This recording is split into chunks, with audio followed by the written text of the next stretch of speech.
తల్లి పారిశుద్ధ్య కార్మికురాలు, కూతురు అగ్నివీర్ కలలు కనడానికి, వాటిని సాకారం చేసుకోవడానికి కుటుంబ నేపథ్యం, పరిస్థితులు అడ్డు కాదని నిరూపిస్తుంది. మహారాష్ట్రకు చెందిన 20 ఏళ్ల శ్వేత పండిట్ పారిశుద్ధ్య కార్మికురాలి కూతురైన ఆమె దేశానికి సేవ చేయాలనుకుంది. తాజాగా అగ్నివీర్ క్యాడెట్గా ఎంపికై ఇండియన్ నేవీలో చేరాలని తన స్వప్నాన్ని నెరవేర్చుకుంది. అగ్నివీర్ పథకంటే అందరికీ ఉద్యోగం వస్తుంది. 4 సంవత్సరాల్లో ఎన్ని ఉద్యోగాలు వచ్చేది?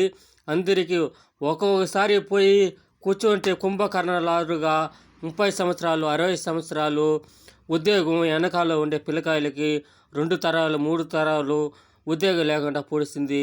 ఇప్పుడు 4 సంవత్సరాలు ఏదో కొద్దిగా గొప్పగా ఏదో వచ్చినా అందరూ బతుకుతారు. అప్పుడు ఒకరికే వస్తుంది, ఒకరే తింటాడు.